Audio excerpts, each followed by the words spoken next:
I want to speak about Parshas Mishpatim. It's a parsha that has over 50 mitzvahs found in it. In this parsha, we start off with a fascinating beginning of the Mishpatim with many laws, the famous story of the Eved Ivri. The Eved Ivri who's decided to stay longer than his allotted 6 years.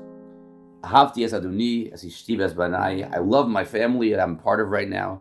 I love my time in slavery. This is a fascinating concept because in reality, slavery is a punishment. And a person who loves his time in punishment, something seems wrong. As a matter of fact, the Torah tells us we pierce his ear. Because the ear that heard our Sinai that you shouldn't be a slave, you shouldn't steal, has rejected that and embraced his moments of slavery. Yaakov Galinsky tells over a story. One time he was riding in a long, cold train ride. And during that train ride, there was a person, they used to have, sounds like bunk beds of 3 different people sleeping in the same little area. And there was a non-Jewish guy who was sleeping in one of the upper bunk beds, and he was lamenting his lot. I feel so thirsty. I'm famished. I want to drink. I want something to drink. And he was talking and talking on and on and on. Eventually, Rabbi couldn't take it anymore.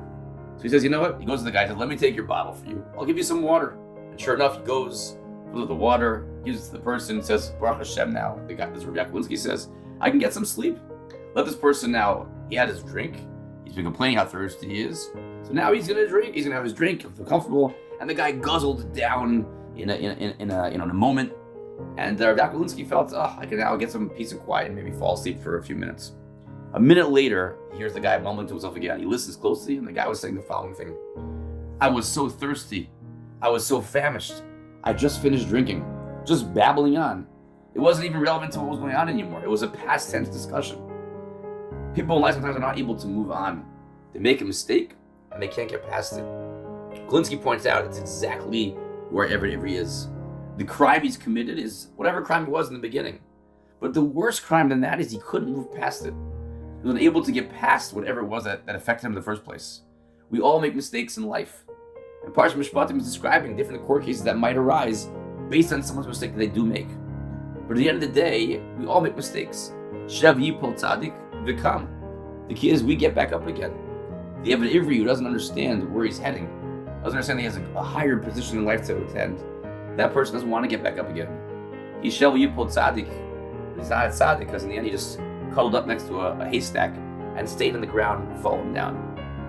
Our opportunity we have in life when we see Mishpatim is to give us direction, to help us figure out where to move on to next. And that's something we have to take with us at Matan Torah. We finish in this past week's Parsha and move on to say Parsha Mishpatim to understand that with Torah it gives us guidance. There's beacons of light to head towards.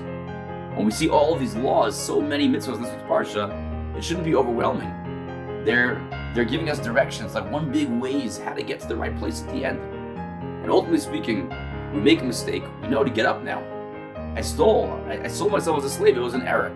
But I've snapped out of it. But 6 years later, to embrace my mistake, I was so thirsty, I was so famished, I drank water. Living in the past, not looking towards the future, that is a terrible crime, a terrible mistake we live in. Nowadays, in this world, we're full of people who are constantly looking on past events, taking credit for past things. And they live off that. They retire and live off that. But a Jew, he never is retiring. You know, Yaakov, he wanted to retire. Hashem says, it's not your place to retire in this world, not yet. As long as we are here, we're always looking towards the future. We learn from the past.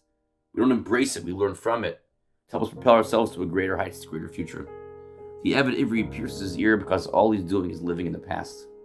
We should be Zohan to learn from Parshas Mishpatim with all the mitzvahs out there, how to push ourselves to greater heights, to greater moments in life. In Mitzvah Hashem, we should be Zohan to constantly be striving not to rely on our past, but to learn from our past and go to even greater places.